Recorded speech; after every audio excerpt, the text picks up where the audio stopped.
Good morning बच्चों। तो previous class में अपन ने केमिकल काइनेटिक्स का लेक्चर 1 देख लिया था और उस लेक्चर 1 के लास्ट में मैंने आप लोगों को कुछ थोड़ा सा होमवर्क दिया था। 2 क्वेश्चंस दिए थे, बहुत सिंपल से। तो उन क्वेश्चंस पर भी अपन आज डिस्कशन कर लेते हैं। पहले क्वेश्चंस बहुत सिंपल थे एक्चुअली वो, लेकिन उनमें कुछ ना कुछ कंसेप्ट थे, तो अपन उन कंसेप्ट के बारे में आज बात करने वाले हैं पहले। ठीक है, तो आज की क्लास में अपन सबसे पहले जो काम करेंगे वो करेंगे उन कंसेप्ट के ऊपर कि वो कंसेप्ट क्या होना चाहिए। देखिए बेटा, अब अगर मैं यहां पर बोलूं आपको कि जो मेरे पास में फर्स्ट नंबर का क्वेश्चन मैंने आपको दिया था वो एक रिवर्सिबल रिएक्शन के लिए दिया हुआ था, N1A से N2B, ये वाला क्वेश्चन था। और इस वाले क्वेश्चन में आपसे पूछा गया था कि इक्विलिब्रियम पर इनमें से कौन कौन सा सही है। इक्विलिब्रियम का मतलब क्या होता है? इक्विलिब्रियम का मतलब होता है जब रिएक्शन में फॉरवर्ड और बैकवर्ड दोनों रिएक्शंस एग्जैक्टली सेम स्पीड के साथ में, सेम रेट के साथ में ट्रेवल कर रही होती है। इसका मतलब क्या होता है? जो रिएक्टेंट्स और प्रोडक्ट्स होते हैं उनकी कंसंट्रेशन में किसी टाइप का कोई चेंज आपको ऑब्जर्व नहीं हो पाता है। यानी इन शॉर्ट में ये बोल सकता हूं कि इक्विलिब्रियम वो कंडीशन है जब रिएक्शंस तो चल रही है, फॉरवर्ड रिएक्शन भी चल रही है, बैकवर्ड रिएक्शन भी चल रही है, लेकिन फॉरवर्ड रिएक्शन की रेट और बैकवर्ड रिएक्शन की जो रेट है वो कैसी होगी? सेम होगी। क्लियर है? तो आप यहां पर देखिए, अगर मैं इस रिएक्शन के अंदर जो ऑप्शंस गिवन थे उन ऑप्शंस पर फोकस करूं, वो ऑप्शंस क्या क्या थे बेटा? फर्स्ट ऑप्शन के अंदर दिया हुआ था -1/N1 dA/dt equal to +1/N2 dB/dt। Similarly second option में दिया हुआ था अपने को +1/N1 dA/dt equal to -1/N2 dB/dt। Third option के अंदर आपको दिया हुआ था -1/N1 dA/dt equal to -1/N2 dB/dt। और लास्ट ऑप्शन के अंदर प्लस। ऑप्शंस इंटरचेंज हो सकते हैं क्योंकि एग्जैक्टली मैंने किस सीक्वेंस में आपको ऑप्शन लिखवाए थे वो मुझे याद नहीं है। ठीक है, तो ये आ गया +1/N1 इक्वल टू dA/dt इधर, और इधर भी प्लस ही 1/N2 dB/dt। अपने को ये तो चेक करना ही है कि इनमें से कौन कौन से ऑप्शन है वो करेक्ट है, ये तो चेक करना ही है। साथ साथ में कौन सा ऑप्शन क्या एक्सप्लेन कर रहा है ये भी अपने को समझना पड़ेगा। ठीक है, तो सबसे पहले बेटा अपन यहां पर फर्स्ट वाले ऑप्शन के रिगार्डिंग बात करते हैं। फर्स्ट वाले ऑप्शन आपको क्या बता रहा है? ए के आगे लगा हुआ है माइनस और बी के आगे लगा हुआ है प्लस। इसका मतलब ए डिसअपियर हो रहा है और बी फॉर्म हो रहा है। इससे क्या कंक्लूजन निकल रहा है? इससे कंक्लूजन निकल रहा है कि ये रिएक्शन जा रही है फॉरवर्ड, क्योंकि ए का डिसअपियरेंस और बी का अपीयरेंस कब होगा? जब ये रिएक्शन कहां जाएगी? फॉरवर्ड डायरेक्शन में जाएगी। तो फर्स्ट ऑप्शन आपको क्या बता रहा है कि ये फॉरवर्ड जा रही है। अब कोफिशिएंट चेक कर लो, क्या कोफिशिएंट सही है क्या? जब आप रिएक्शन की रेट लिखते हो तो आपको क्या करना पड़ता है? उन स्पीशीज के स्टोइकियोमेट्रिक कोफिशिएंट से डिवाइड करना पड़ता है। तो आपने यहां पर डिवाइड कर दिया, डिवाइड करने पर क्या आ गया बेटा? 1/N1। ए का कोफिशिएंट N1 था और बी का क्या था? N2। यानी फर्स्ट ऑप्शन तो करेक्ट है। फर्स्ट ऑप्शन आपको क्या बता रहा है? फर्स्ट ऑप्शन बता रहा है फॉरवर्ड रिएक्शन की रेट को एक्सप्लेन कर रहा है, यानी ये एक्सप्लेन कर रहा है आपको आरएफ, यानी रिएक्शन कहां जा रही है? फॉरवर्ड जा रही है। ठीक है, इक्विलिब्रियम पर रिएक्शन मूव करती है, फॉरवर्ड वाली भी करती है, बैकवर्ड वाली भी करती है। ठीक है, तो आरएफ बता रहा है, यानी रिएक्शन कहां जा रही है? फॉरवर्ड डायरेक्शन में जा रही है। सेकंड ऑप्शन क्या बता रहा है? बी डिसअपियर हो रहा है, ए फॉर्म हो रहा है, यानी ये क्या बता रहा है? रिएक्शन बैकवर्ड चल रही है। ये भी करेक्ट है बेटा। इक्विलिब्रियम पर रिएक्शन फॉरवर्ड भी जाती है और बैकवर्ड भी आती है, ये अपन ने पढ़ा है। यानी फर्स्ट ऑप्शन करेक्ट है, सेकंड करेक्ट है। आगे वालों को चेक करते हैं। ये क्या एक्सप्लेन कर रहा है? -1/N1 dA/dt। ये हो गया आरएफ। ये क्या हो गया? आरएफ, फॉरवर्ड रिएक्शन की रेट। और -1/N2 dB/dt, ये देखो ये रहा, ये क्या हो गया? आरबी। यानी अकॉर्डिंग टू थर्ड ऑप्शन आपको बोला गया है आरएफ इक्वल हो गया किसके? आरबी के। आरएफ इक्वल हो गया किसके? आरबी के। तो आपको क्या बताया गया कि फॉरवर्ड रिएक्शन की रेट बैकवर्ड रिएक्शन के इक्वल है, और इक्विलिब्रियम के लिए यही कंडीशन तो रिक्वायर्ड होती है कि फॉरवर्ड रिएक्शन की रेट होती है वो बैकवर्ड रिएक्शन की रेट के इक्वल हो जाती है। ठीक है, तो ये ऑप्शन भी करेक्ट हो गया। अब अपन फोर्थ वाले ऑप्शन के बारे में बात करते हैं।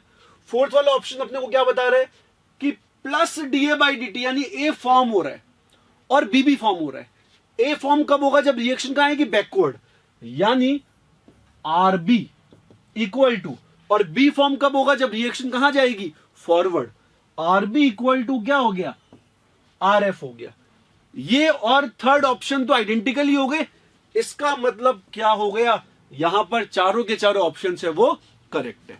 अब आपको जो बात समझनी है, थोड़ी सी याद रखनी है, वो क्या? क्वेश्चन की लैंग्वेज। मान लीजिए अगर अपन ने तो क्या पूछा था कि इनमें से इक्विलिब्रियम पर कौन कौन सा ऑप्शन करेक्ट है, वो तो अपने को दिख गया चारों करेक्ट है। लेकिन वो बोलता कि इक्विलिब्रियम अटेन करने की कंडीशन कौन सी है, तो इक्विलिब्रियम अटेन करने की कंडीशन अगर ये पूछता तो अपन आंसर क्या देते बेटा? थर्ड एंड फोर्थ, क्योंकि इक्विलिब्रियम पर क्या होगा? आर एफ इक्वल हो जाएगा किसके? आर बी के।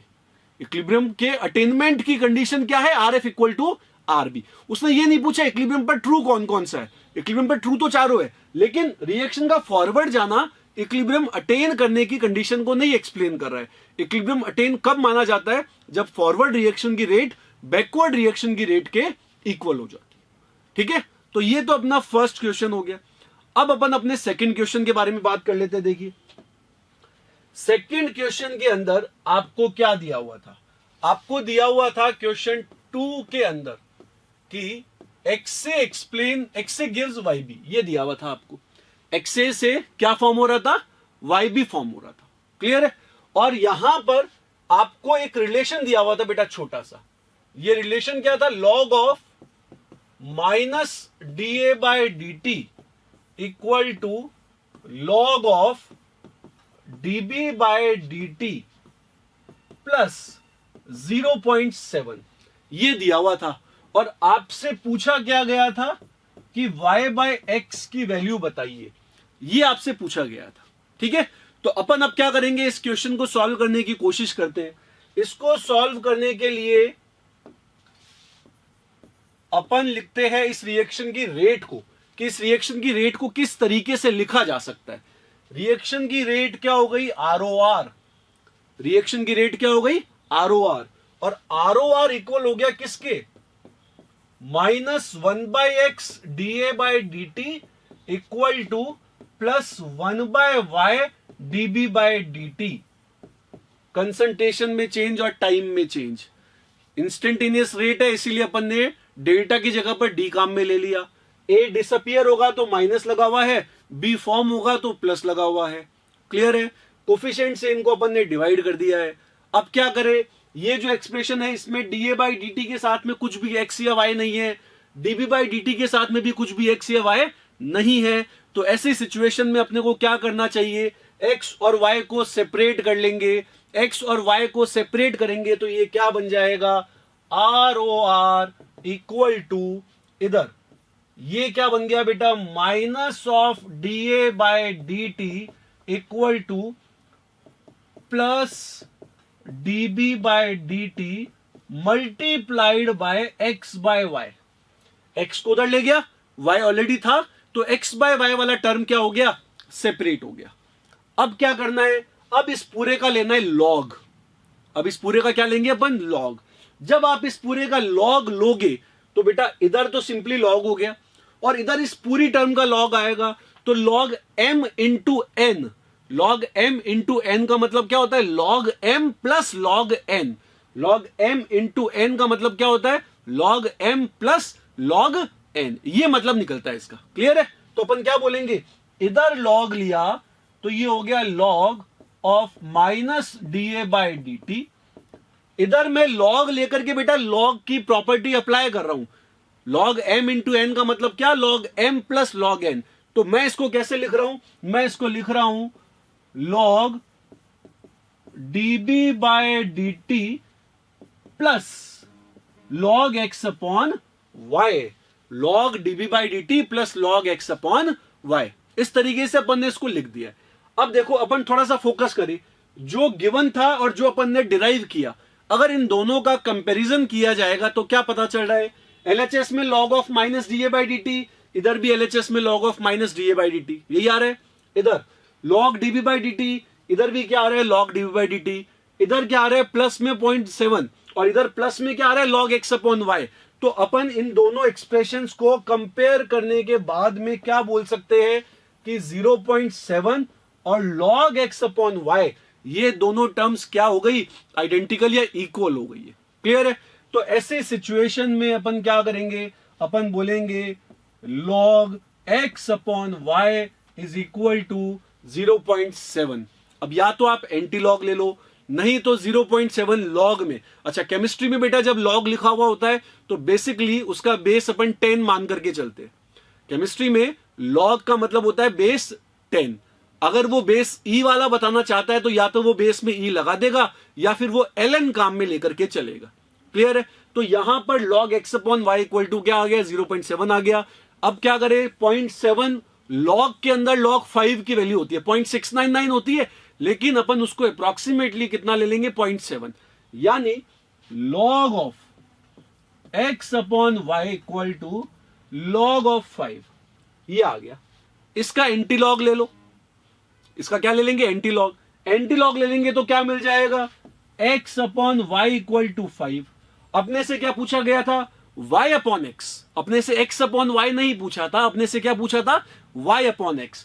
तो y अपॉन x की जो वैल्यू होती है ये क्या हो जाएगी, 1/5। y अपॉन x की वैल्यू क्या हो गई, 1/5। ये अपना आंसर हो जाएगा। ठीक है? तो ये प्रीवियस क्लास में जो आपको मैंने 2 क्वेश्चंस दिए थे उनका अपन ने सॉल्यूशन देख लिया। अब आज की क्लास में अपन कौन कौन से टॉपिक पढ़ने वाले हैं उन टॉपिक्स के बारे में थोड़ी सी बात कर लेते हैं बेटा।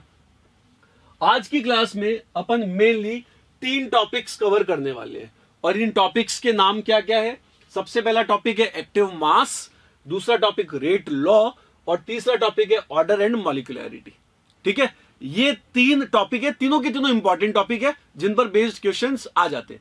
एक्टिव मास पर तो डायरेक्टली कोई क्वेश्चन नहीं बनता, लेकिन एक्टिव मास इटसेल्फ एक इंपॉर्टेंट टर्म होता है जो इस चैप्टर के अंदर काम में आएगा। आयनिक इक्विलिब्रियम में भी काम में आ जाता है, मल्टीपल चैप्टर्स में काम में आ जाता है। जहां पर भी आप लोग इक्विलिब्रियम कांस्टेंट टर्म काम में लेते हो या रेट कांस्टेंट टर्म काम में लेते हो, वहां पर एक्टिव मास वाला टर्म काम में आ जाता है। ठीक है? तो अपना जो सबसे पहला काम है वो क्या है, अपने को एक्टिव मास के रिगार्डिंगली पढ़ना है कि एक्टिव मास है क्या, किस चीज को एक्टिव मास बोला जाता है। तो देखो, अपन बात करेंगे बेटा एक्टिव मास के बारे में। सबसे पहली बात, इसको एक्टिविटी भी बोल दिया जाता है। एक्टिव मास या फिर एक्टिविटी, इसको एक्टिविटी भी बोल सकते हो आप लोग। अब एक्टिव मास या फिर एक्टिविटी, इसको रिप्रेजेंट करेंगे अपन स्मॉल ए से। इसको रिप्रेजेंट किया जाएगा स्मॉल ए से। ठीक है? इस वाले चैप्टर के अंदर अभी अपन थोड़ी बहुत बातें पढ़ रहे हैं काम की, लेकिन पहले से ही एक चीज याद रख लो कि आप लोगों के लिए एक्टिविटी या एक्टिव मास का मतलब हो गया कंसंट्रेशन या फिर प्रेशर। आप लोगों के लिए क्या मतलब हो गया, कंसंट्रेशन या प्रेशर, एक्टिव मास का मतलब। ठीक है? अब देखिए, एक्टिव मास जो टर्म है बेसिकली इसकी कोई डेफिनेशन नहीं है, इसका एक फॉर्मूला है। एक्टिव मास का अपने पास में एक फॉर्मूला होता है और ये फॉर्मूला क्या बताता है, अगर आपको किसी भी सब्सटेंस आई का एक्टिव मास डिफाइन करना है तो इसको बेटा इस तरीके से लिखा जाता है, gamma I concentration of I upon standard concentration, इस तरीके से लिखा जाता है। ठीक है? यहां पर ये जो ए है, ए के बारे में अपन ने तो देख लिया, ए क्या होता है, एक्टिव मास। गामा क्या है, सी नॉट क्या है, इन पर अपने को फोकस करना है बेटा। तो यहां पर गामा को बोला जाता है एक्टिविटी कोफिशिएंट, और ये एक यूनिटलेस डायमेंशनलेस क्वांटिटी होती है। एक्टिविटी कोफिशिएंट एक यूनिटलेस और डायमेंशनलेस क्वांटिटी होती है। For dilute solution, dilute solution के लिए एक्टिविटी कोफिशिएंट को आप नियरली 1 मान सकते हो, लेकिन अगर कंसंट्रेटेड सॉल्यूशन आ गया तो फिर एक्टिविटी कोफिशिएंट की वैल्यू लेस देन 1 होती है। इस चैप्टर के अंदर आपको गामा को 1 लेकर के चलना है। केमिकल इक्विलिब्रियम वाले चैप्टर में भी गामा को 1 लेकर के चलते हैं, यानी इन दोनों चैप्टर्स के अंदर आप सॉल्यूशन को डाइल्यूट मान करके चलते हैं। आयनिक इक्विलिब्रियम वाले चैप्टर में जरूर एक जगह पर जब आपसे बहुत ज्यादा कंसंट्रेटेड सॉल्यूशन की पीएच निकलवाने को वो बोलता है, तब वो एक एक्सेप्शनल केस हो गया जहां पर सॉल्यूशन कंसंट्रेटेड है और गामा की वैल्यू लेस देन 1 होगी। लेकिन उसका इस वाले चैप्टर के साथ में कोई लिंक नहीं है, तो अपने लिए तो गामा का मतलब क्या है, 1 है। ठीक है, सी आई का मतलब क्या है बेटा, सी आई का मतलब है कंसंट्रेशन, या फिर आप बोलोगे मोलैरिटी ऑफ आई वो सब्सटेंस है जिसके बारे में अगर आप बात करना चाह रहे हो। जैसे आपने बोल दिया मैं तो नाइट्रोजन गैस के रिस्पेक्ट में बात करूंगा, तो यहां पर एक्टिविटी किसकी, नाइट्रोजन गैस की, गामा किसका, नाइट्रोजन गैस का, तो कंसंट्रेशन भी किसकी, नाइट्रोजन गैस की। सी नॉट ये होता है बेटा स्टैंडर्ड कंसंट्रेशन, और ये स्टैंडर्ड कंसंट्रेशन होती है 1 m। अब आप खुद सोचो, अगर ये 1 है गामा, क्योंकि अपन ने सॉल्यूशन को क्या माना है, डाइल्यूट माना है, अगर ये 1 है, नीचे वाले टर्म 1 है, इसका मतलब सी आई किसके बराबर हो गया, ए आई के बराबर हो गया। दूसरी बात बेटा, ये 1 है, ये 1 है, तो मैथमेटिकली मतलब अगर आप न्यूमेरिकल वैल्यू की बात करोगे तो आप क्या बोलोगे, ए आई और सी आई एक दूसरे के बराबर हो गए ना, न्यूमेरिकल वैल्यू ऑफ ए आई सी आई के बराबर हो गया। लेकिन अगर आप यूनिट के हिसाब से बात करोगे तो आप क्या बोलोगे, ये यूनिटलेस था, ऊपर मोलैरिटी है नीचे मोलैरिटी है, तो मोलैरिटी से मोलैरिटी कैंसिल आउट। इसका मतलब ये जो आपके पास में एक्टिव मास है, इस एक्टिव मास के लिए भी आपके पास में जो अवेलेबल यूनिट है वो क्या होगा, यूनिटलेस, वो एक यूनिटलेस डायमेंशनलेस क्वांटिटी हो गया। तो एक्टिव मास भी कैसा होता है, यूनिटलेस होता है। ठीक है, और अपन क्या बोलेंगे, for dilute solution active mass बराबर होता है किसके, कंसंट्रेशन के, मोलैरिटी के बराबर होता है। इसीलिए मैंने आपको कहा था स्टार्टिंग में ही आपको क्या, कि एक्टिव मास का मतलब आपको क्या मान के चलना है, कंसंट्रेशन या प्रेशर। तो यहां पर एक्टिव मास किसके बराबर आ गया, कंसंट्रेशन के बराबर निकल करके आ गया। एक्टिव मास किसके बराबर आ गया, कंसंट्रेशन के बराबर निकल करके आ चुका है। ठीक है, अब देखो सिमिलरली अगर मैं इन टर्म्स ऑफ प्रेशर लिखूंगा बेटा, तो यूं लिखा जाता है, active mass of I equal to gamma of I partial pressure of I divided by क्या, P naught, partial pressure of I divided by P naught. P naught के बारे में क्या बोलेंगे, पी नॉट हो गया अपना स्टैंडर्ड प्रेशर, और स्टैंडर्ड प्रेशर बेटा वैसे तो जेई के हिसाब से होता है 1 बार, कितना होता है 1 बार, लेकिन इस वाले चैप्टर में जगह जगह पर एटीएम काम में लेगा, तो अपन मान लेंगे चलो भाई ठीक है, क्योंकि 1 एटीएम कितना होता है 1.013 बार। 1 एटीएम जो होता है वो होता है 1.013 बार, यानी ऑलमोस्ट सेम है, तो चल जाता है। एटीएम और बार में जहां जिस चैप्टर में मेजर आपको डिफरेंशिएशन करना पड़ता है वो है थर्मोडायनेमिक्स वाला चैप्टर, वहां पर अलग अलग लिखना पड़ता है। एटीएम अलग होता है बिल्कुल, बार बिल्कुल अलग होता है, लेकिन इस वाले चैप्टर में एटीएम को बार के बराबर आप मान सकते हैं। गामा अगेन डाइल्यूट सॉल्यूशन के लिए कितना हो जाएगा, 1 हो जाएगा, और ये क्या हो गया, प्रेशर ऑफ आई, ये हो चुका है प्रेशर ऑफ आई, और नीचे वाला टर्म अगर बार में था तो ये भी किस में होगा, बार में हो जाएगा। सही है, यानी ये अगेन कैसा, यूनिटलेस हो जाएगा, और for dilute solution active mass किसके बराबर हो गया, पार्शियल प्रेशर या प्रेशर के बराबर हो गया। तो आपको जो मैंने बात स्टार्टिंग में बोली थी वही बात आपको यहां पर याद रखनी पड़ेगी।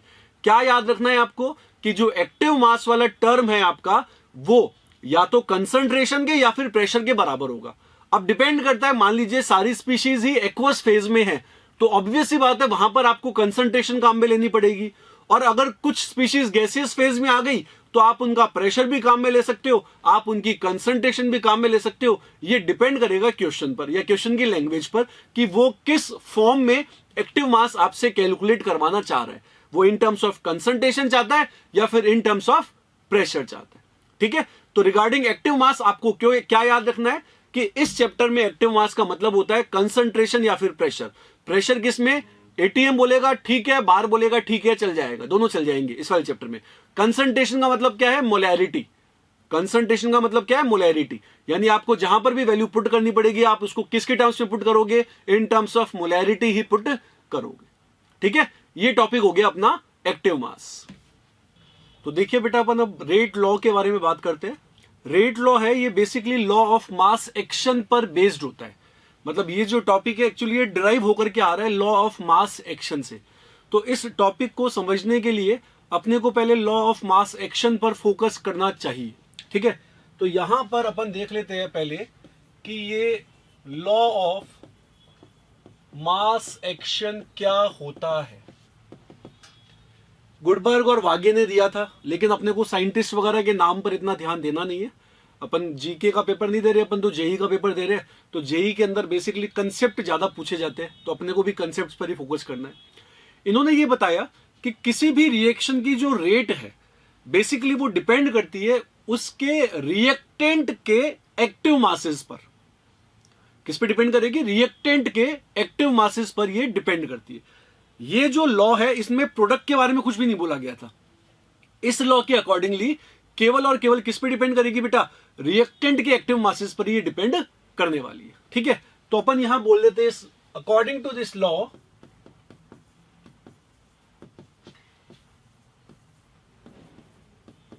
rate of any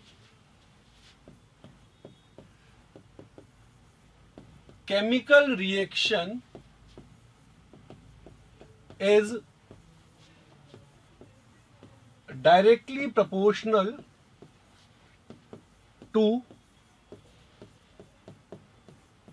product of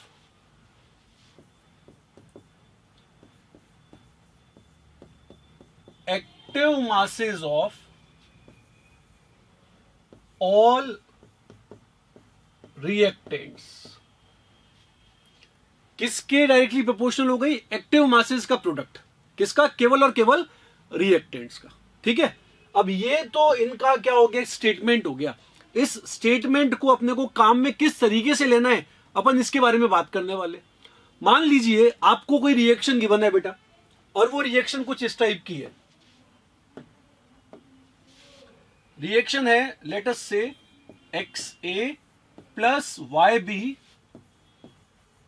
gives product. Reaction का टाइप क्या है? XA plus YB gives product. ये रिएक्टेंट का अपने पास में टाइप हो गया। अब ये जो मेरे पास में रिएक्टेंट है, मतलब ये जो रिएक्शन है, इस रिएक्शन में रिएक्टेंट्स कौन कौन से? A एंड B, और उनके स्टोइकोमेट्रिक कोफिशिएंट कौन कौन से बेटा? X and Y। अपने को थोड़ा सा उनके स्टोइकोमेट्रिक कोफिशिएंट्स पर भी फोकस करना पड़ेगा इस रिएक्शन के अंदर, ठीक है। और मैं ये अज्यूम कर लेता हूं कि A और B दोनों की दोनों क्या है? गैसेस स्पीशीज है। अब यहां पर गैसेस स्पीशीज बताने के पीछे लॉजिक मेरा केवल इतना सा है कि आपके दिमाग में रहे गैसेस स्पीशीज है तो इनका एक्टिव मास, इनकी कंसंट्रेशन भी हो सकती है और इनका पार्शियल प्रेशर भी हो सकता है। अगर मैं यहां पर एक्वस स्पीशीज ले लेता तो फिर पार्शियल प्रेशर वाला कंसेप्ट अपन नहीं ले पाते, ठीक है। तो अपन ने यहां पर गैस इसलिए ले लिया ताकि अपन एक्टिव मास जो है उसको कंसंट्रेशन और पार्शियल प्रेशर दोनों की टर्म्स में काम में ले सके। क्लियर? अब क्या मैं इसी रिएक्शन को बेटा इस तरीके से लिख सकता हूं क्या? देखो, A gas plus A gas plus A gas X times. Similarly B gas plus B gas, ये हो गया Y टाइम्स, और इससे फॉर्म हो रहा है क्या? प्रोडक्ट। कई जगह पर है ना, मतलब बुक्स वगैरह के अंदर भी लॉ ऑफ एक्टिव मास है ना, उसको इस तरीके से लिख दिया गया कि product of active masses of reactants raise to the power their stoichiometric coefficient. तो ये लैंग्वेज गलत होती है। आपको स्टोइकोमेट्रिक कोफिशिएंट पावर में लगाना है, ये एक्टिव मास ने नहीं बताया था। ये इस तरीके से लिखने से पता चलता है। मेरे हिसाब से ये चीज क्लियर होगी कि XA का मतलब क्या हो गया? A है कितने टाइम्स? X times. और YB का मतलब क्या हो गया? B है कितने टाइम्स? Y times. क्लियर? अब इस रिएक्शन ने क्या बोला कि यहां पर जो रेट लॉ होने वाला है R, रिएक्शन की रेट R, वो प्रोपोर्शनल हो गई बेटा किसके? ऑल रिएक्टेंट स्पीशीज के। ऑल रिएक्टेंट्स, तो ये वाला AB, ये वाला AB, ये वाला AB, सारे A और सारे B। तो मैं इसको कैसे लिखूंगा? Active mass of A into active mass of A, और ये पूरा का पूरा टर्म आएगा कितने times? X times, multiplied by active mass of B, active mass of B ये पूरा का पूरा आ जाएगा अपने पास में कितने टाइम्स, y टाइम्स। क्लियर है ना, समझ गए होंगे ये बात। अब आप खुद सोचो, एक्टिव मास ऑफ ए कितने टाइम्स आ रहा है, x टाइम्स आ रहा है। क्या मैं इस पूरे की पूरी चीज को यूं लिख सकता हूं क्या, r proportional to active mass of A की पावर x। खुद सोचो, अगर 2 बार होता तो स्क्वायर हो जाता, पावर में 2 आ जाता, 3 बार होता तो पावर में 3 आ जाता, मतलब क्यूब बन जाता। तो इसी तरह x टाइम्स है तो पावर में क्या आ गया, x आ गया। तो r proportional to active mass of A की पावर x, और यहां पर क्या आ जाएगा, एक्टिव मास ऑफ b की पावर y। ये आ गया r proportional to active mass of a की power x, active mass of b की पावर y। ये मेरे पास में अभी एक रेट एक्सप्रेशन निकल करके आ गया है। अब प्रोपोर्शनलिटी साइन अपने को हटाना है। अगर मैं यहां से प्रोपोर्शनलिटी साइन हटाना चाहूं तो प्रोपोर्शनलिटी साइन हटता है तो कुछ ना कुछ कांस्टेंट लगता है, यहां पर भी लगेगा। तो क्या लिख देंगे अपन यहां पर, r equal to some constant k active mass of a की power x into active mass of b की पावर y। ये बन जाएगा एक्टिव मास ऑफ a की power x, active mass of b की पावर y। ये आ गया। क्लियर है। ये जो अपने पास में आया इसको बोला जाता है रेट लॉ, या फिर आप इसको बोल सकते हो बेटा रेट एक्सप्रेशन, जो आपको ठीक लगे। प्रिफर्ड वर्ड कौन सा होगा, रेट लॉ। ठीक है, प्रिफर्ड वर्ड होगा रेट लॉ। अब बात आ जाती है यहां पर जो कांस्टेंट आया k, उस k को क्या बोलेंगे, k को बोला जाता है रेट कांस्टेंट या फिर वेलोसिटी कांस्टेंट, या फिर जो इसका मोस्ट यूज्ड नेम है, यूज्ड नेम मतलब जो एग्जाम में ज्यादा पूछ लिया जाता है, बोर्ड के एग्जाम्स में ज्यादा पूछा जाता है, जेई के अंदर तो यूजुअली रेट कांस्टेंट वर्ड ही ज्यादा काम में लिया जाएगा। ठीक है, तो यहां पर क्या आ जाएगा, रेट कांस्टेंट या वेलोसिटी कांस्टेंट, और इसका नाम स्पेसिफिक रिएक्शन रेट, ये इसका नाम हो गया बेटा। रेट कांस्टेंट, वेलोसिटी कांस्टेंट या फिर स्पेसिफिक रिएक्शन रेट। अब बात आती है कि इसको स्पेसिफिक रिएक्शन रेट क्यों बोला गया। देखो, रिएक्शन रेट का मतलब क्या है, आर। रिएक्शन रेट का मतलब क्या है, आर।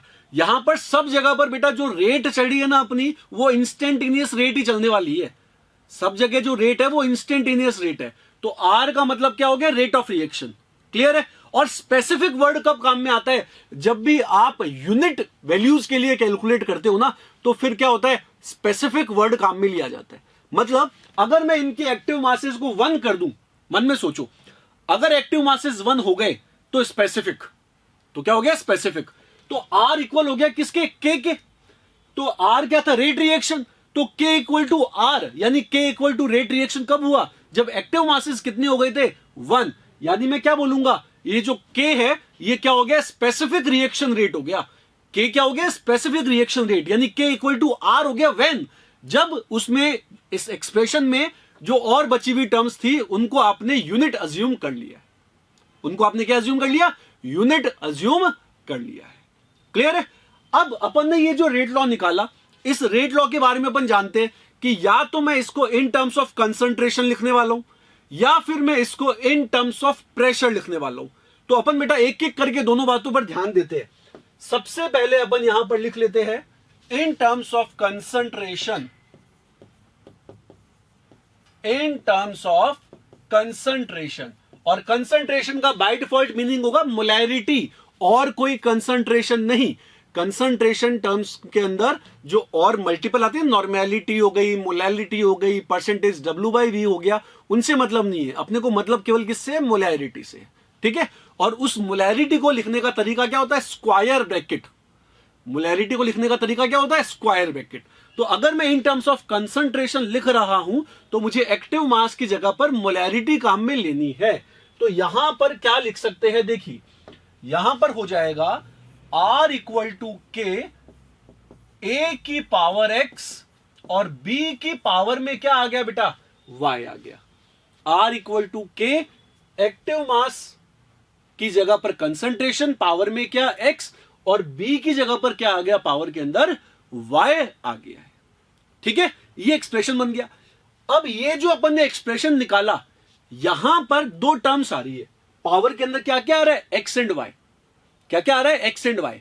ये जो रेट लॉ होता है, इस रेट लॉ के अंदर जो पावर्स होती है ना, उनका सम, उसको बोला जाता है बेटा ऑर्डर ऑफ रिएक्शन। उसको क्या बोलते हैं अपन, ऑर्डर ऑफ रिएक्शन। तो यहां पर x plus y equal to हो गया n, और n को क्या बोला जाएगा, n को बोला जाएगा ऑर्डर ऑफ रिएक्शन। n को क्या बोला जाएगा, ऑर्डर ऑफ रिएक्शन बोल दिया जाएगा। लॉजिक क्लियर है। यहां पर x plus y equal to क्या, n, और n को क्या बोल दिया जाएगा, ऑर्डर ऑफ रिएक्शन बोल दिया जाएगा। ठीक है बेटा। अब आप सोचो ये मैंने क्यों लिखा, क्योंकि मैं यहां पर थोड़ा प्रिसाइजली यूनिट कैलकुलेट करना चाहता हूं बेटा, किसकी, रेट कांस्टेंट की। मेरा यहां पर जो पर्पस है, सोल पर्पस अभी वो क्या है, इस रेट कांस्टेंट की यूनिट कैलकुलेट करना, विच is very very very very very important. जितनी बार वेरी लगाना है उतनी बार लगा सकते हो।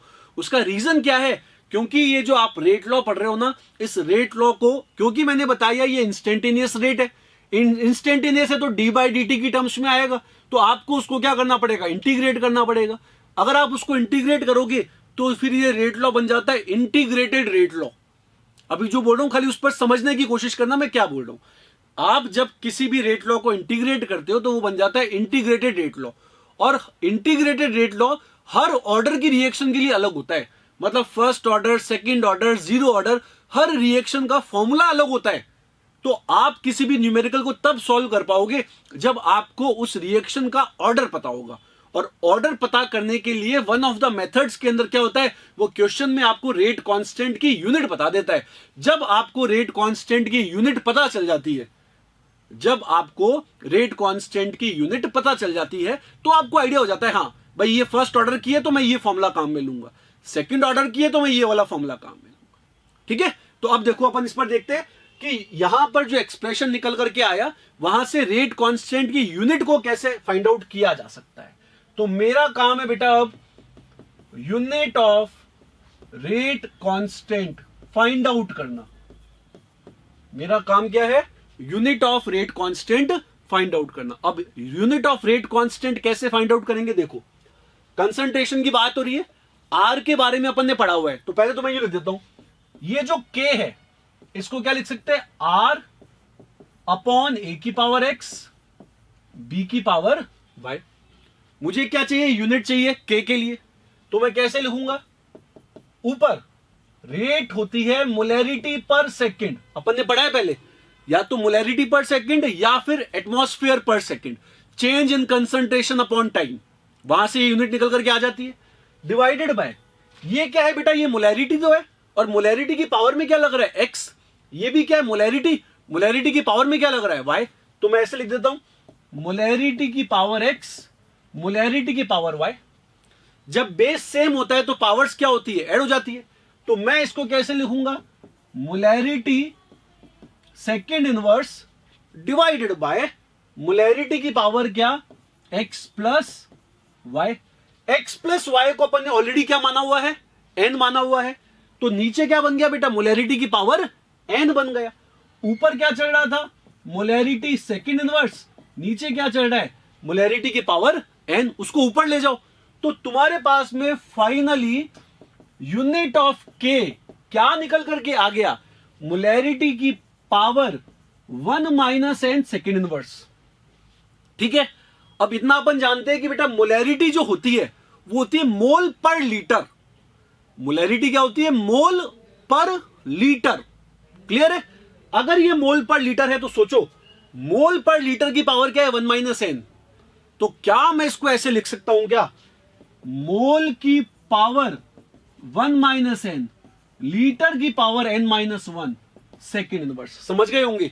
मोल पर लीटर वाले लीटर को जब मैं ऊपर लेकर के आऊंगा तो इसका साइन चेंज होगा, और जो 1 माइनस एन है वो क्या बन जाएगा, n माइनस 1 बन जाएगा। तो ये जो अपन ने एक्सप्रेशन निकाला ये हद से ज्यादा इंपॉर्टेंट है। यूनिट ऑफ के मस्ट है बेटा, जनरल फॉर्मूला आपको याद होना ही होना चाहिए। मोलैरिटी की power 1 minus n second inverse, ये इंपॉर्टेंट है ज्यादा, वो तो इससे अपने आप ही डिराइव होकर के आ जाएगा। तो मोलैरिटी की power 1 minus n second inverse निकल करके आ गया।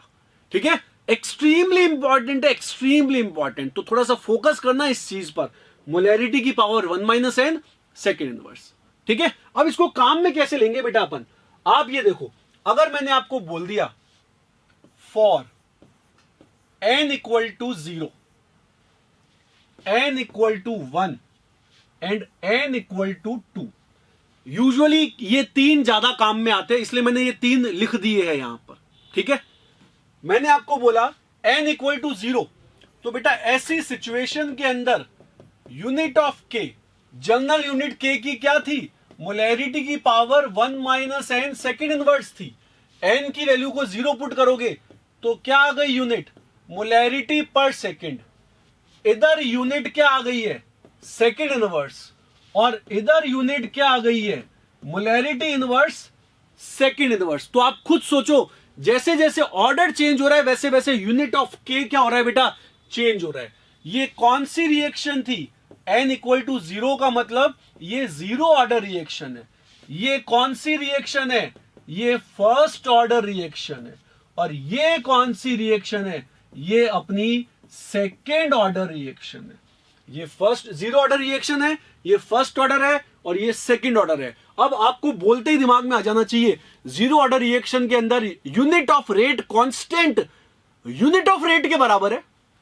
देख लो, मोलैरिटी पर सेकेंड किसके बराबर है, यूनिट ऑफ रेट के बराबर है। फर्स्ट ऑर्डर रिएक्शन के अंदर क्या होता है, सेकेंड इनवर्स होता है, और सेकेंड ऑर्डर रिएक्शन के अंदर यूनिट ऑफ रेट कांस्टेंट क्या होता है बेटा, मोलैरिटी इनवर्स सेकेंड इनवर्स। यहां पर क्या होता है, मोलैरिटी इनवर्स सेकेंड इनवर्स। ठीक है, ये तीनों चीजें रटनी होनी चाहिए, मतलब दिमाग में बैठ जाए ढंग से, कि एक बार में आप यूनिट देख करके कंफर्म हो जाओ कि हाँ इस रिएक्शन का ऑर्डर तो ये होने वाला है। उसके लिए क्या जरूरी है कि आप जनरल फॉर्मूला याद करो। जनरल फॉर्मूला क्या है, मोलैरिटी की power 1 minus n second inverse. ठीक है, अब ये जो अपन ने देखा अभी, ये अपन ने किसके लिए देखा बेटा, इन टर्म्स ऑफ कंसंट्रेशन के लिए। बिल्कुल इसी तरीके से यहां पर अपन लिख देते हैं in terms of pressure, second in terms of pressure. ये एज सच इतना इंपॉर्टेंट नहीं है, प्रेशर वाला पार्ट, जो प्रेशर वाला पार्ट है वो एज सच इतना इंपॉर्टेंट नहीं है जितना कंसंट्रेशन वाला है, फिर भी आपको आना चाहिए। तो आप एक्सप्रेशन कैसे लिखोगे, R इक्वल टू के पार्शियल प्रेशर ऑफ A की power X partial pressure of B की पावर Y। बस जो कंसंट्रेशन ली थी उसकी जगह पर अब क्या आ जाएगा, पार्शियल प्रेशर आ जाएगा। इसीलिए अपन ने गैसेस स्पीशीज ली थी ताकि अपन पार्शियल प्रेशर वाला टर्म भी अप्लाई कर सके। और इसको देख करके अगर आपसे पूछ लिया जाए कि यहां पर यूनिट ऑफ के क्या होगा, यहां पर यूनिट ऑफ के क्या होगा ये पूछ लिया जाए, तो क्या बोलोगे, इधर मोलैरिटी आती थी ना, बस अब मोलैरिटी की जगह पर क्या आएगा बेटा, एटमॉस्फेयर आएगा। कंसंट्रेशन की जगह पर प्रेशर की यूनिट लगा दो, आ जाएगा। तो क्या बोल देंगे यहां पर अपन, ये आ गया ATM की पावर -1 और साथ में क्या, सेकेंड इनवर्स। एटमॉस्फेयर की पावर -1 और साथ में क्या आ गया, सेकेंड इनवर्स। वो तो आना ही आना है। ये -1 नहीं, सॉरी 1 माइनस एन, ये मैंने गलत लिख दिया इधर, इसको ठीक कर देते एक बार। ATM की पावर 1 माइनस एन और साथ में क्या आ गया, सेकेंड इनवर्स, जनरल फॉर्मूला। ठीक है, अब इसमें मैं तुमसे पूछूं कि बताओ n इक्वल टू 0 में क्या होगा, n इक्वल टू 1 में क्या होगा, n इक्वल टू 2 में क्या होगा, तो यूनिट ऑफ k क्या बन जाएगा, इधर n को 0 पुट कर दो तो क्या आ गया, ATM सेकेंड इनवर्स निकल करके आ गया। यहां मैंने पूछा आपसे यूनिट ऑफ k क्या होगा, तो सेकेंड इनवर्स हो जाएगा। और सेकेंड ऑर्डर रिएक्शन के अंदर आपसे पूछा गया कि यूनिट ऑफ k क्या होगा, तो आप बोलोगे ATM इनवर्स सेकेंड इनवर्स हो जाएगा। क्लियर। तो यहां से अपन ने क्या सीखा बेटा, रेट लॉ लिखना सीख लिया।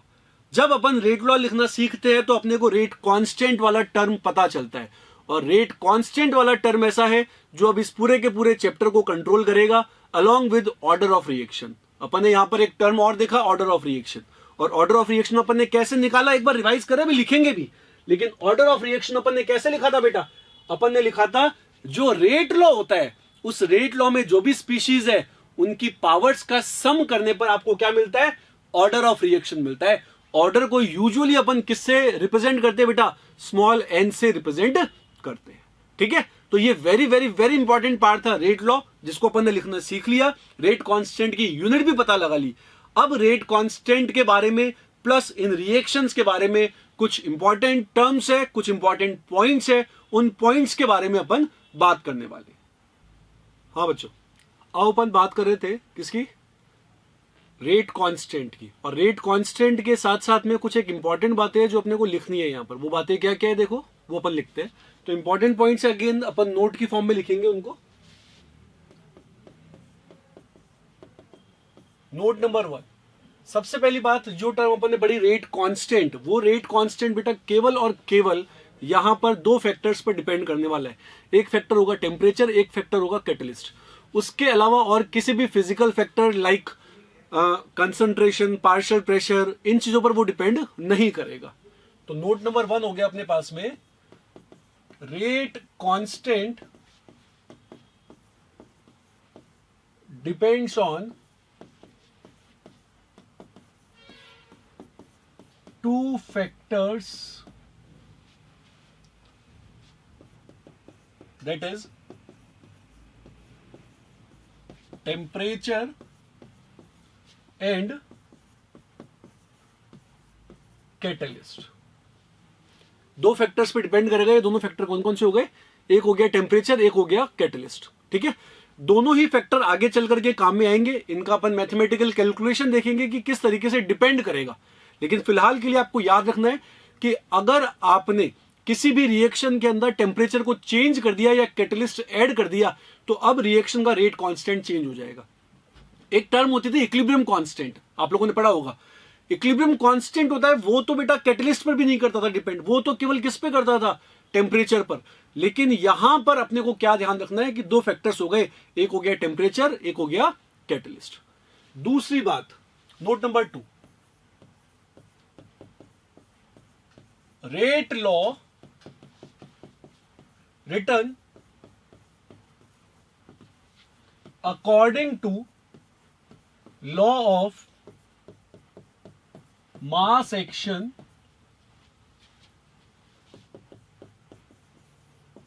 is called as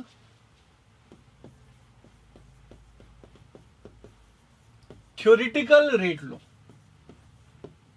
जिस रेट लॉ को आप लॉ ऑफ मास एक्शन के बेसिस पर लिखते हो उसको क्या बोला जाता है, थ्योरेटिकल रेट लॉ बोला जाता है। थ्योरेटिकल का मतलब क्या हो गया, बिना किसी कैलकुलेशन की आपने रिएक्शन को देखा और उसका रेट लॉ लिख दिया, तो इसको क्या नाम दे देंगे अपन, theoretical rate law. Theoretical rate law अपने काम का तो है लेकिन कंपैरेटिवली कम काम का होता है, यानी अपने को कोई दूसरे तरीके से रेट लॉ लिखना सीखना पड़ेगा। वो तरीका क्या होगा आगे आएगा। फिलहाल के लिए आपको क्या याद रखना है कि थ्योरेटिकल रेट लॉ अगर आपको बोल दिया गया तो इसका मतलब क्या निकल रहा है कि आपको रिएक्शन के बेसिस पर रेट लॉ लिखना है। और रिएक्शन के बेसिस पर अपन ने किस तरीके से लिखा था, जो स्टोइकोमेट्रिक कोफिशिएंट्स थे उन्हीं को कहां लगा दिया था, पावर में लगा दिया था। उन्हीं को कहां लगा दिया था, पावर में लगा दिया था। ठीक है, अगले पॉइंट के बारे में बात करते हैं अपन। इन एक्सपेरिमेंटल रेट लॉ, जो एक्सपेरिमेंटल रेट लॉ होंगे उनमें क्या होगा, उनमें रिएक्टेंट्स के साथ साथ में प्रोडक्ट या मीडियम या कैटलिस्ट वगैरह भी रेट एक्सप्रेशन में या रेट लॉ में आ सकते हैं। In experimental rate law products, medium etcetera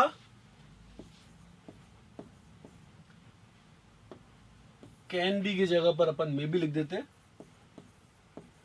may be present along with reactants. Reactants के साथ साथ में प्रोडक्ट भी आ सकता है, मीडियम भी आ सकता है। एक्सपेरिमेंटल के अंदर, थ्योरेटिकल में कभी भी नहीं आएगा, एक्सपेरिमेंटल है तो आएगा। हल्का फुल्का अभी से बच्चों में थोड़ा सा कंफ्यूजन स्टार्ट हो जाता है कि सर ये थ्योरेटिकल रेट लॉ तो हमने लिखना सीख लिया, एक्सपेरिमेंटल कहां से सीखेंगे, वो बेटा आगे आएगा। लेकिन अपने काम का हमेशा हमेशा एक्सपेरिमेंटल होगा। अपने लिए थ्योरेटिकल रेट लॉ की कोई इंपॉर्टेंस नहीं होने वाली है। आगे चल करके एक ऐसी कंडीशन आ जाएगी जब थ्योरेटिकल और एक्सपेरिमेंटल कुछ कंडीशंस में एक हो जाएगा, तो वहां पर फिर अपने लिए थ्योरेटिकल भी इंपॉर्टेंट हो जाएगा, क्योंकि थ्योरेटिकल के बेसिस पर ही आप क्या लिखोगे, एक्सपेरिमेंटल लिख दोगे। अब देखो बहुत काम का पॉइंट आता है, पॉइंट नंबर 4,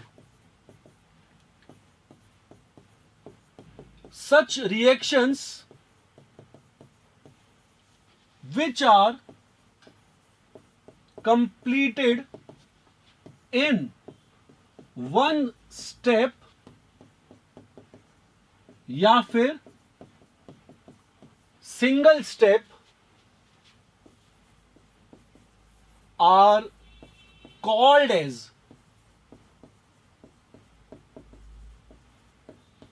elementary reactions। ऐसी रिएक्शंस जो एक स्टेप में कंप्लीट हो जाएगी, मतलब अगर मैंने आपको बोला ए से बी बन रहा है तो डायरेक्टली बेटा ए से बी ही बन रहा है, बीच में और कुछ भी नहीं आ रहा, बीच में कोई इंटरमीडिएट स्टेप इन्वॉल्व है ही नहीं, तो ऐसी रिएक्शंस को अपन क्या बोलते हैं, एलिमेंट्री रिएक्शंस, या फिर कई जने इनको सिंपल रिएक्शंस भी बोल देते हैं, सिंपल रिएक्शंस भी बोला जा सकता है, ठीक है। और इनके लिए काम की चीज क्या होती है, for elementary reactions theoretical and experimental rate law are same। अगर कोई सी रिएक्शन एलिमेंट्री है तो उसके लिए क्या होगा बेटा, थ्योरेटिकल और एक्सपेरिमेंटल रेट लॉ सेम होगा, एग्जैक्टली सेम होगा, ठीक है। इसी के साथ अपना आता है नोट नंबर 5, ये 5 बताएगा नॉन एलिमेंट्री रिएक्शंस के बारे में। अब आप सोचो एलिमेंट्री रिएक्शंस कौन सी थी, एलिमेंट्री रिएक्शंस थी जो सिंगल स्टेप में कंप्लीट हो जाती है, तो नॉन एलिमेंट्री रिएक्शंस कौन सी होगी, जो मोर देन वन स्टेप्स के अंदर कंप्लीट होगी। तो यहां लिख देते हैं अपन, such reactions which are completed in more than one step are called as, such reactions which are completed in more than one steps are called as non-elementary और complex reactions। वो सिंपल थी, ये कॉम्प्लेक्स हो गई। For these reactions, तो इनके लिए क्या होगा, थ्योरेटिकल एंड एक्सपेरिमेंटल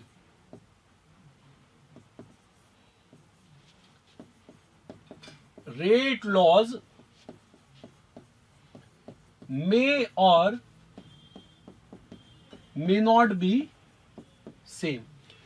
इनके लिए इन पर्टिकुलर रिएक्शंस के अंदर अपन क्या बोलेंगे बेटा, थ्योरेटिकल और एक्सपेरिमेंटल रेट लॉ सेम भी हो सकते हैं और नहीं भी हो सकते, जरूरी नहीं है, मतलब हो गया तो बहुत बढ़िया, लेकिन मोस्ट ऑफ द केसेस में बेटा अलग ही होता है, ठीक है। अब ये जो अपन ने लिखा है, देखो इसको अपन थोड़ा सा समझने की कोशिश करते हैं बेटा, क्योंकि ये जब अपने समझने में आएगा ना, तब जाकर के अपने को ऑर्डर ऑफ रिएक्शन के बारे में थोड़ी सी क्लैरिटी मिलेगी। क्लियर? अब कैसे मिलेगी ऑर्डर ऑफ रिएक्शन के बारे में क्लैरिटी, देखो मैं ये मान लेता हूं कि मेरे पास में एक रिएक्शन है, XA plus YB gives product, मान लो, क्लियर। और आपको रेट लॉ दिया हुआ है, आपको इस क्वेश्चन के अंदर रिएक्शन का रेट लॉ दिया हुआ है। तो अगर आपको कोई रेट लॉ दिया हुआ है, इसका मतलब वो एक्सपेरिमेंटल ही है। आपको ये नहीं सोचना कि यार इसने ये कैसे लिख दिया, अब उसने लिख दिया तो आपको वही अज्यूम करना पड़ेगा। तो आप क्या बोलोगे, इसका जो रेट लॉ हो गया वो क्या हो गया, R equals to K A की पावर अल्फा और B की पावर क्या आ गया, beta. R equals to K A की पावर अल्फा, B की पावर क्या आ गया, बीटा। ये दिया हुआ है आपको ऑलरेडी, ठीक है।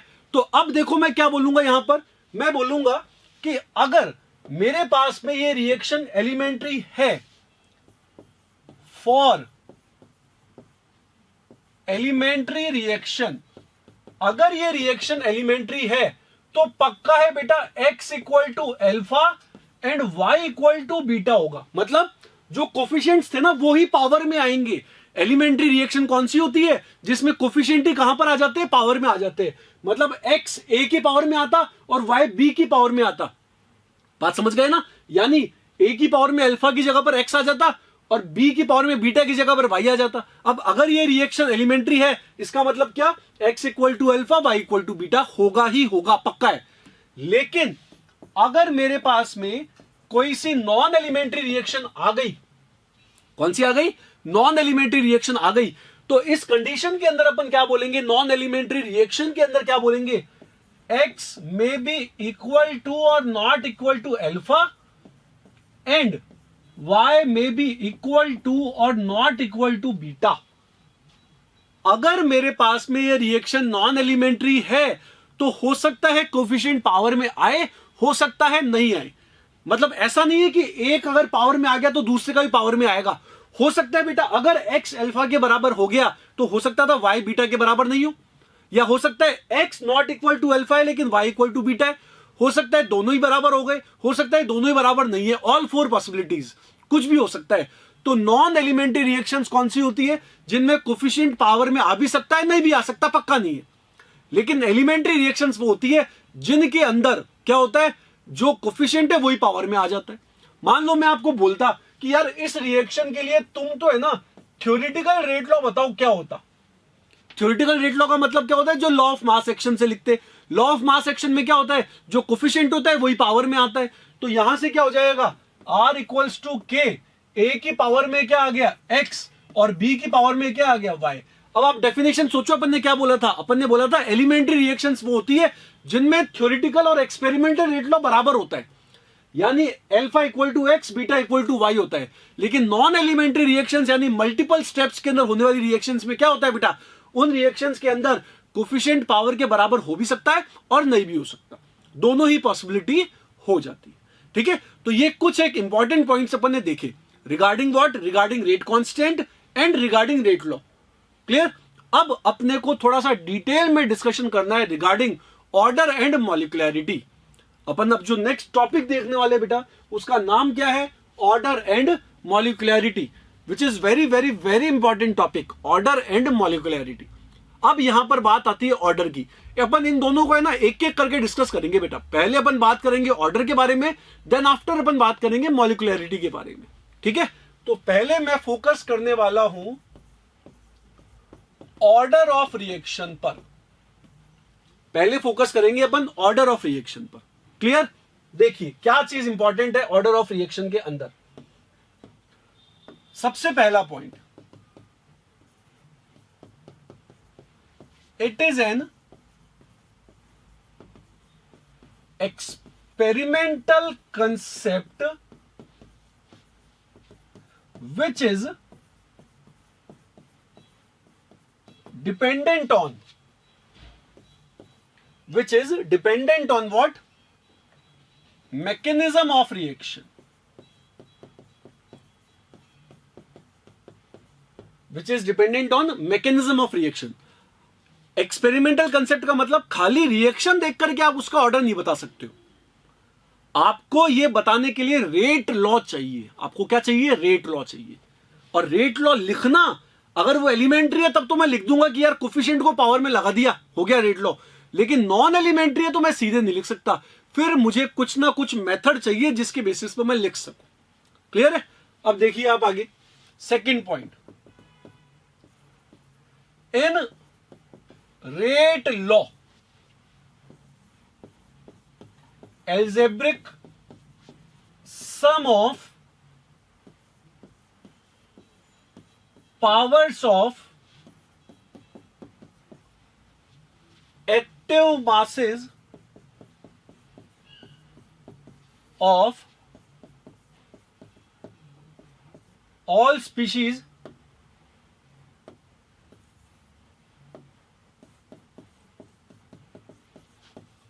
present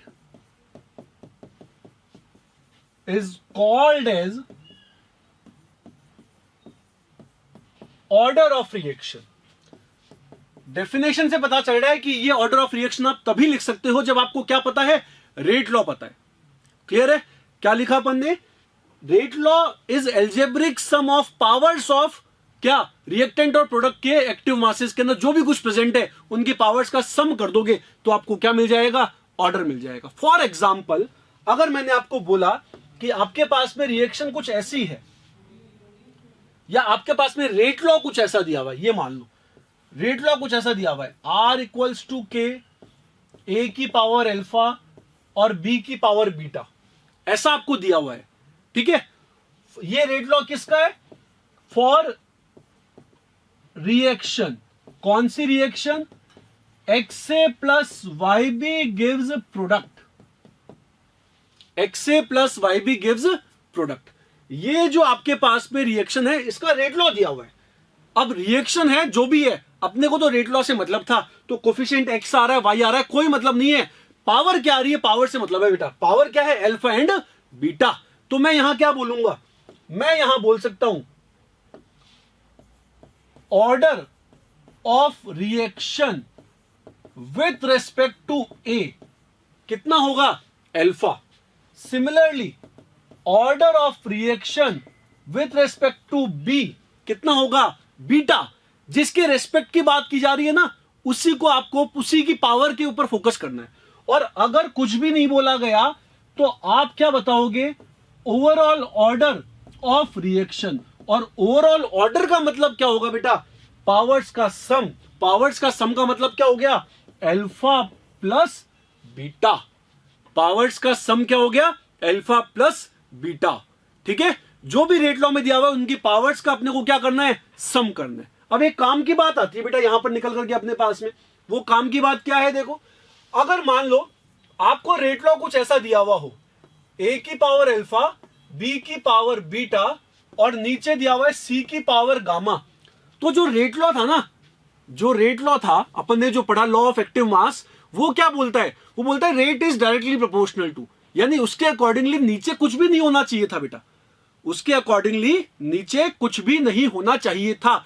तो जो नीचे है आपको उसको ऊपर लेके जाना पड़ेगा।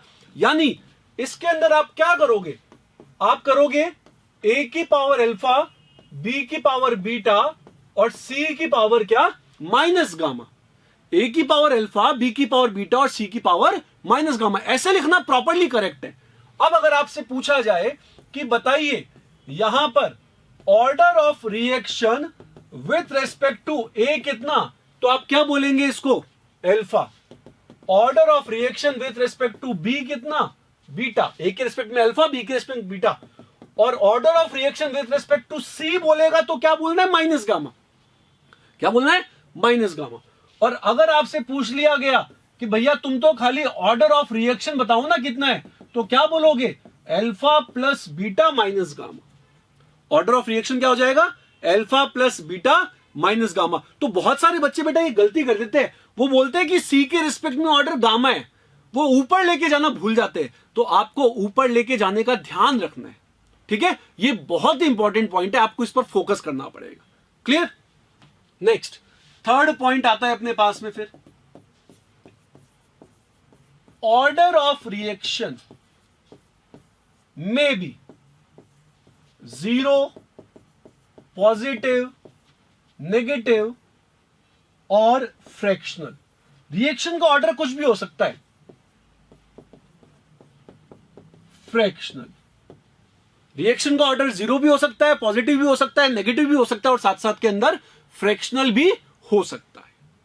लॉजिक क्लियर हो ना, ध्यान रखना है। +1/2 पॉसिबल है, -1/2 पॉसिबल है, -1/3 पॉसिबल है, ठीक है। जीरो पॉसिबल है, कुछ भी हो सकता है ऑर्डर ऑफ रिएक्शन। और ऑर्डर ऑफ रिएक्शन कुछ भी हो सकता है, इसका मतलब इंडिविजुअल के रेस्पेक्ट में भी ऑर्डर कुछ भी हो सकता है, इंडिविजुअल के रेस्पेक्ट में भी ऑर्डर कुछ भी हो सकता है, ठीक है। अगले पॉइंट के बारे में बात करते हैं अपन, fourth, reactions with order greater than 3 are rare. इतनी रेयर है कि आपको इनको नेग्लेक्ट करना पड़ता है। उसका रीजन क्या होता है बेटा, 3 से ज्यादा मॉलिक्यूल जब आपस में कोलिजन करते हैं ना, तो वो कोलिजन उतना इफेक्टिव नहीं होता कि वो प्रोडक्ट बना सके। इसी कारण से ऑर्डर की मैक्सिमम पॉसिबल वैल्यू, एग्जाम में आया हुआ ये क्वेश्चन कि ऑर्डर की मैक्सिमम पॉसिबल वैल्यू कितनी होती है, आप बोलोगे 3। ये ऑर्डर ऑफ रिएक्शन की बात हो रही है, इंडिविजुअल की बात नहीं हो रही है। ऑर्डर ऑफ रिएक्शन लिखा है, reaction with order greater than 3 are rare neglected, यानी आपके हिसाब से maximum possible value of order कितना है 3। ठीक है, काम की बात है, ढंग से समझ लेना इस बात को। 3 से ज्यादा ऑर्डर वाली रिएक्शन होती तो है, लेकिन वो इतनी कम है कि अपने कोर्स के हिसाब से अपन उनको नेग्लिजिबल मान सकते हैं। अगले पॉइंट के बारे में बात करते हैं बेटा, 5th point, 0 and negative order reactions are always non elementary. पक्का है बेटा, एलिमेंट्री में क्या होता था, ढंग से मेरे स्टेटमेंट को सुनना, एलिमेंट्री में क्या होता है, कोफिशिएंट ही पावर में आता है, एलिमेंट्री में कोफिशिएंट ही पावर में आता है। अब आप सोचो, अगर किसी रिएक्शन का ऑर्डर 0 या फिर नेगेटिव है, यानी पावर के अंदर 0 या नेगेटिव आ रहा है, तो पावर के अंदर 0 या नेगेटिव आ रहा है, अगर वो एलिमेंट्री होती तो कोफिशिएंट भी 0 या नेगेटिव होता। लेकिन किसी भी रिएक्शन के अंदर रिएक्टेंट्स का जो स्टोइकियोमेट्रिक कोफिशिएंट है वो 0 या नेगेटिव नहीं होता है। इसका मतलब अगर किसी भी रिएक्शन का ऑर्डर 0 या नेगेटिव निकल करके आ रहा है तो ये कंफर्म हो जाता है कि वो रिएक्शन एलिमेंट्री तो नहीं है, और अगर वो रिएक्शन एलिमेंट्री नहीं है तो फिर पक्का है कि उस रिएक्शन को आप नॉन एलिमेंट्री बोलोगे, उस रिएक्शन को आप क्या बोलोगे, नॉन एलिमेंट्री बोलोगे। ठीक है, वेरी इंपॉर्टेंट पॉइंट ये 5th वाला याद रखना है, एग्जाम में आ जाता है which of the following statements are correct for 0 order reaction, तो एक ऑप्शन आता है बेटा these are always non elementary reaction. पक्का है, क्योंकि कोफिशिएंट 0 नहीं हो सकता, अगर कोफिशिएंट 0 है तो ही तो पावर में 0 आता, लेकिन अगर कोफिशिएंट 0 नहीं हो सकता तो पावर में 0 नहीं आएगा, पावर में 0 नहीं आएगा, इसका मतलब क्या, वो रिएक्शन कैसी है, नॉन एलिमेंट्री है। ठीक है, अगले पॉइंट के बारे में बात करते हैं अपन। ये अपन ने देखा था कितना पॉइंट, 5 पॉइंट देख लिया अपन ने। 6th पॉइंट के बारे में बात करते हैं बेटा अपन, order of reaction is dependent on mechanism. So if reaction conditions are changed, then order may also be changed.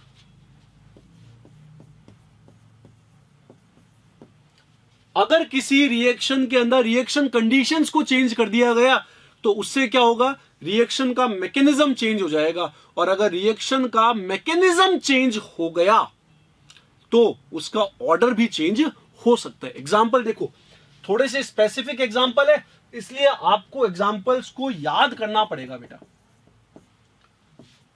Twice of HI, अगर मैंने इनको डिकम्पोज किया तो H2 + I2 बनता है। अब देखो डिफरेंस क्या है, अगर मैंने इनको गोल्ड सरफेस पे गर्म किया तो यहां ऑर्डर मिलता है 0। कैसे मिलता है, बिना मैकेनिज्म के आप नहीं बता सकते, तो जब मैकेनिज्म लिखना सीखेंगे उसके बेसिस पर इनका ऑर्डर निकालना भी अपन सीखेंगे, और जब इसको नॉर्मली हीट करते हैं तो इसका ऑर्डर मिलता है 2 इस रिएक्शन का। सिमिलरली ये तो एग्जांपल 1 हो गया। एग्जाम्पल 2, अगर आपने हाइड्रोलाइसिस ऑफ एस्टर परफॉर्म करवाया एसिडिक मीडियम के अंदर, तो प्रोडक्ट तो सेम है बेटा, CH3COOH + C2H5OH, और इसी को परफॉर्म करवा दिया बेसिक मीडियम के अंदर, तो बेसिक मीडियम यानी मीडियम चेंज करते ही मैकेनिज्म चेंज, और अगर मैकेनिज्म चेंज इसका मतलब रिएक्शन का ऑर्डर भी क्या हो जाएगा, चेंज हो जाएगा, रिएक्शन का ऑर्डर भी क्या होगा, चेंज हो जाएगा। ठीक है, तो यहां पर इसका ऑर्डर एसिडिक मीडियम में 1 होता है, जबकि बेसिक मीडियम के अंदर इसका ऑर्डर कितना होता है, 2 होता है।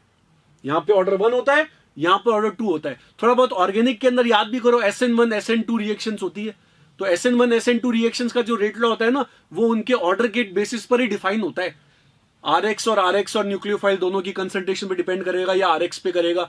तो ये SN1 SN2 वाला ही कंसेप्ट है, बस यहां पर अपन SN1 SN2 पर नहीं जाकर के केवल आपको क्या बता रहे हैं कि अगर मैकेनिज्म चेंज तो रिएक्शन का ऑर्डर भी चेंज होगा, पक्का है। ठीक है, अब अगला पॉइंट ऑर्डर के रिगार्डिंग, पॉइंट नंबर 8 आएगा शायद, फिर भी आप लोग एक बार चेक कर लेना, अगर मैंने पॉइंट गलत लिखा है तो उसको सही कर लेना बेटा। ये 6 था तो 7th पॉइंट आएगा, देखो ये आएगा 7th पॉइंट अपने पास में। और ये जो 7th पॉइंट है ये भी इंपॉर्टेंट है। 7th पॉइंट क्या बताता है, ये आपको थोड़ा सा आइडिया देता है कि आप ऑर्डर कैसे डिफाइन कर सकते हो। ठीक है, देखो क्या लिख रहा हूं मैं इसमें, if concentration is changed, then by calculating its effect on rate of reaction, we can calculate order of reaction। हम क्या कैलकुलेट कर सकते हैं, ऑर्डर कैलकुलेट कर सकते हैं। ठीक है, इसका क्या मतलब निकलता है, ये जो अपन ने पॉइंट लिखा है इसको अपन समझते हैं एग्जाम्पल के थ्रू। आपके पास में एक रिएक्शन है, लेट अस से A गिव्स प्रोडक्ट, ये रिएक्शन है। ठीक है, आपको बोला गया कि इसकी कंसंट्रेशन को आप क्या कर रहे हो, ट्वाइस। ए की कंसंट्रेशन को क्या कर रहे हो, ट्वाइस। और आपसे पूछा गया कि इसका ऑर्डर बताओ, इसका क्या बताओ, ऑर्डर बताओ। If rate becomes twice, second condition के अंदर if rate becomes half, third में if rate remains constant, fourth condition के अंदर इफ रेट बिकम्स 2√2 टाइम्स। ये 4 क्वेश्चन हो गए, इनको सॉल्व करने का तरीका सबका एक ही है। कैसे है, क्या तरीका इनको चेक करने का, देखो आप रिएक्शन क्या थी, A गिव्स प्रोडक्ट। क्वेश्चन में कहीं पर लिखा हुआ नहीं है कि ये रिएक्शन एलिमेंट्री है, क्वेश्चन में कहीं पर भी ये लिखा हुआ नहीं है कि ये रिएक्शन एलिमेंट्री है। अगर यहां पर ये लिखा हुआ नहीं है कि ये रिएक्शन एलिमेंट्री है तो बेटा ऐसी सिचुएशन के अंदर आप अज्यूम नहीं करोगे कि ये एलिमेंट्री है, आपको उसको नॉन एलिमेंट्री मानना ही पड़ेगा।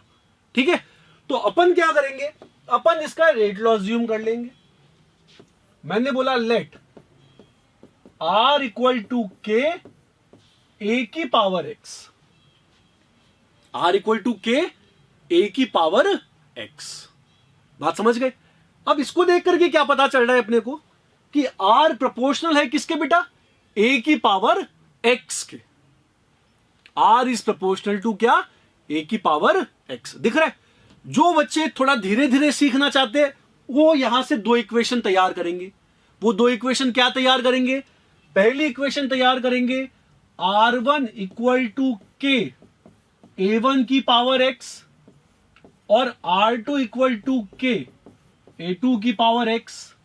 फिर वो क्या करेंगे, इन 2 इक्वेशंस को डिवाइड करेंगे। कैसे डिवाइड करेंगे, R2 by R1 equal to A2 by A1 whole power X बन जाएगा ना। ये जब मैं इन दोनों को डिवाइड करूंगा तो K से K तो कैंसिल आउट हो जाएगा और A1 और A2 रहा तो A2 बाय A1 की पावर क्या हो गया, X। अब आप सोचो A को क्या किया, ट्वाइस, यानी A2 is twice of A1, A2 is twice of A1।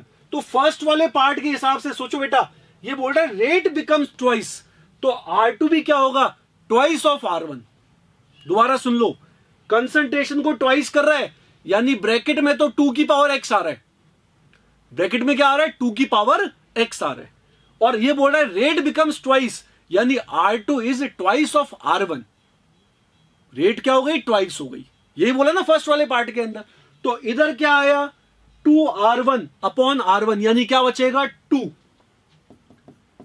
और इधर क्या आया 2 की पावर x। पावर्स का मैंने कंपैरिजन किया, तो कंपैरिजन करने पर मुझे क्या मिला, x इक्वल टू 1 मिल गया।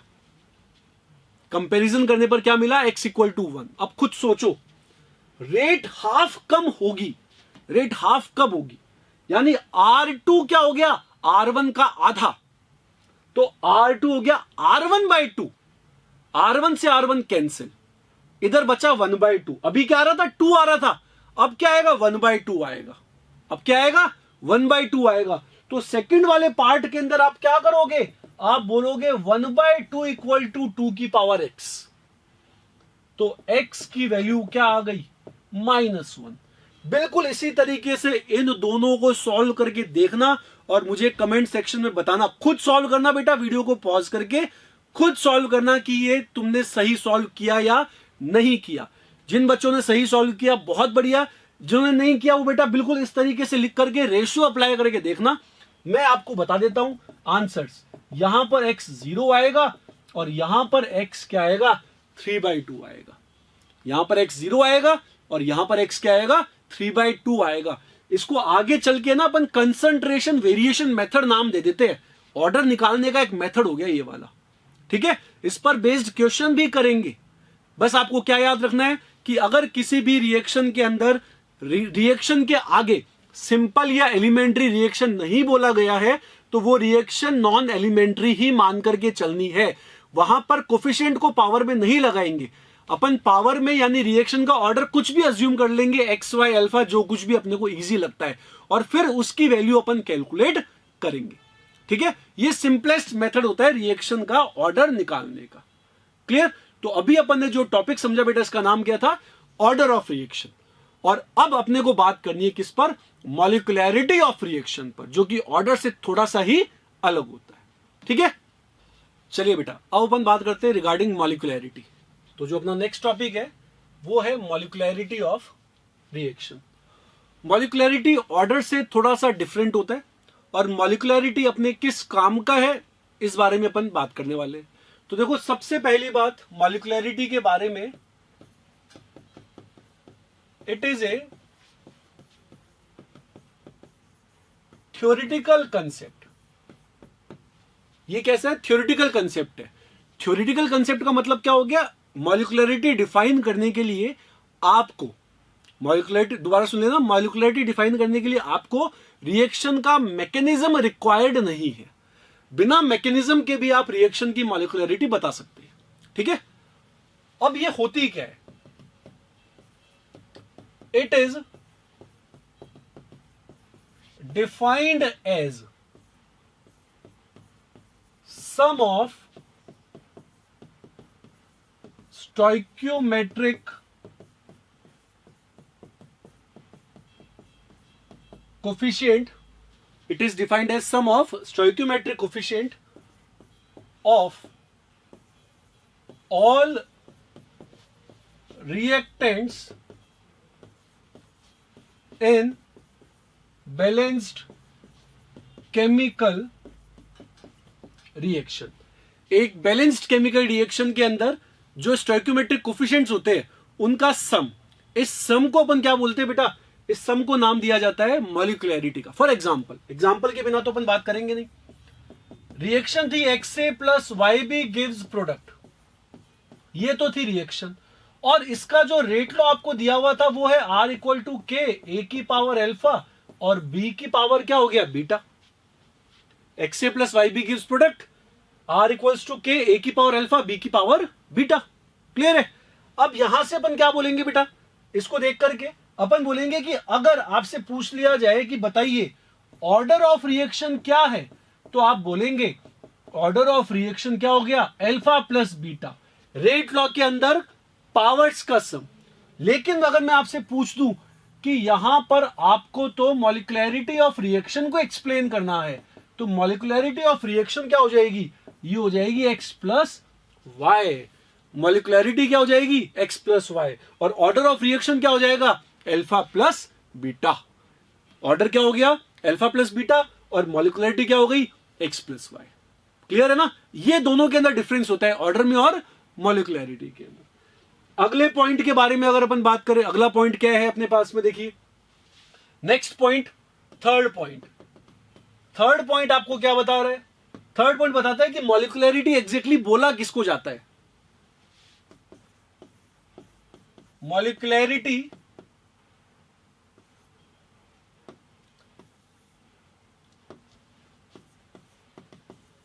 is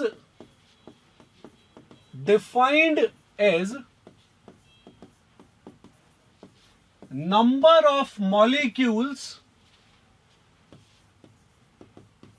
which are colliding with each other to form products। मतलब ये क्या बता रहा है कि कितने मॉलिक्यूल आपस में कोलिजन परफॉर्म कर रहे हैं। अब आप सोचो, अगर मैंने आपको बोल दिया कि ये तो नंबर ऑफ मॉलिक्यूल को रिप्रेजेंट कर रहा है, भाई कितने मॉलिक्यूल आपस में कोलिजन कर रहे हैं, तो ये पक्का हो गया ना बेटा कि इसकी वैल्यू नेगेटिव नहीं हो सकती, इसकी वैल्यू 0 नहीं हो सकती, इसकी वैल्यू फ्रैक्शनल भी नहीं हो सकती है। बात समझ गए ना? मैं ये तो बोल ही नहीं सकता कि यार -1 मॉलिक्यूल आपस में कोलिजन परफॉर्म कर रहे हैं या 1.5 मॉलिक्यूल आपस में कोलिजन परफॉर्म कर रहे हैं, ये तो बोलना ही बेवकूफी हो गई। क्लियर? तो अपन क्या बोलेंगे बेटा, यहां पर अपन बोलेंगे कि इसका मतलब ये निकला, so it means that molecularity is always a positive integer.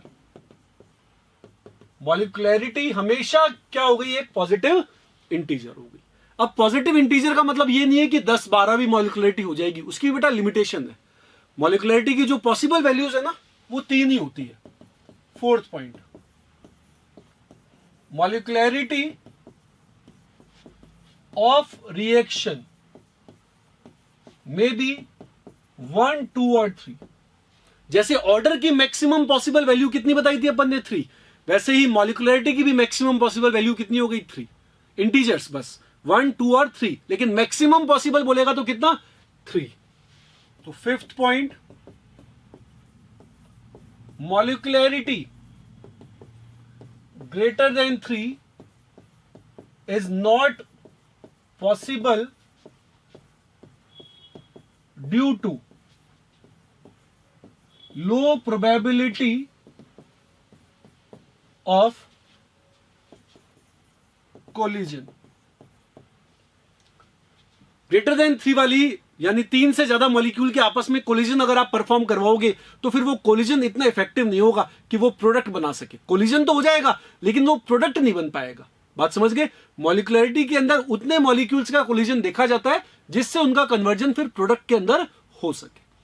Similarly बेटा एक पॉइंट आ जाता है इसके अंदर। एक पॉइंट क्या आता है? वो बोलता है आपसे कि मोस्ट प्रोबेबल वैल्यू ऑफ मॉलिक्युलैरिटी क्या होगी, तो वो होती है 2। सबसे ज्यादा प्रोबेबिलिटी होती है कि 2 मॉलिक्यूल आपस में कोलिजन परफॉर्म करें। तो अपन यहां लिख देते हैं, since bimolecular collisions are most probable, so most common value, maximum नहीं बोल रहा मैं, बोल रहा हूं most common value, most common value of molecularity is 2। Most common value कितनी हो गई? 2 हो गई। और मैक्सिमम पॉसिबल कितनी हो गई? 3 हो गई। अगला point, 7th point, for elementary reaction molecularity equal to order। ऐसा क्यों भाई? एलिमेंट्री कौन होती थी जिनमें कोफिशिएंट कहां आता था? पावर में। तो चाहे कोफिशिएंट का सम करो चाहे पावर का सम करो, बात एक ही है। यानी एलिमेंट्री रिएक्शंस के अंदर क्या होगा? x plus y equal to alpha plus beta.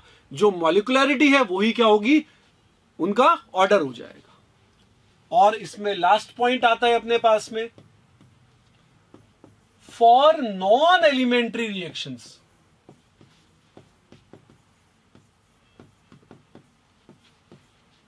मॉलिक्युलरिटी is not defined. Important है बेटा, molecularity is not defined. Non elementary reactions के लिए मॉलिक्युलरिटी डिफाइन नहीं होती है। हाउएवर, नॉन एलिमेंट्री कौन सी होती है? जो एक से ज्यादा स्टेप्स के अंदर परफॉर्म करती है, तो उनके जो इंडिविजुअल स्टेप्स होते हैं ना, उनकी मॉलिक्युलरिटी डिफाइन होती है। However, molecularity of individual steps are defined as these steps are always elementary। किसी भी नॉन एलिमेंट्री रिएक्शन के मैकेनिज्म में इन्वॉल्व स्टेप्स कैसे होते हैं? एलिमेंट्री। उनकी मॉलिक्युलरिटी को आप डिफाइन कर सकते हो। मतलब क्या हुआ इस चीज का? अगर आपके पास में एक रिएक्शन है, A2 plus B2 gives twice of AB, और आपको बोला ये रिएक्शन 3 स्टेप में होती है। फर्स्ट स्टेप में A2 से बनता है 2A, सेकेंड स्टेप में A प्लस B2 से बनता है AB plus B, third step में एक A यहां से बना, एक B यहां से बना, इनसे बन गया कौन? AB। तो कितने स्टेप हो गए? 3। रिएक्शन खुद कैसी है? Non elementary. बोलने की जरूरत नहीं है क्योंकि 3 स्टेप में हो रही है। तो अगर मैं आपको बोलूं कि भैया इस रिएक्शन की मॉलिक्युलरिटी क्या होगी, तो आप क्या बोलोगे बेटा? Not defined. नॉट डिफाइंड क्यों? क्योंकि ये रिएक्शन क्या बताना चाह रही थी? ये बताना चाह रही थी एक मॉलिक्यूल A2 का एक मॉलिक्यूल B2 के साथ में कोलिजन करता है। अरे मैकेनिज्म में देखो, क्या A2 और B2 का कोलिजन हुआ क्या? कहीं पर भी? कहीं नहीं हुआ बेटा। यहां A2 अपने आप टूटा, यहां A और B2 का कोलिजन हुआ, यहां पर A और B का हुआ।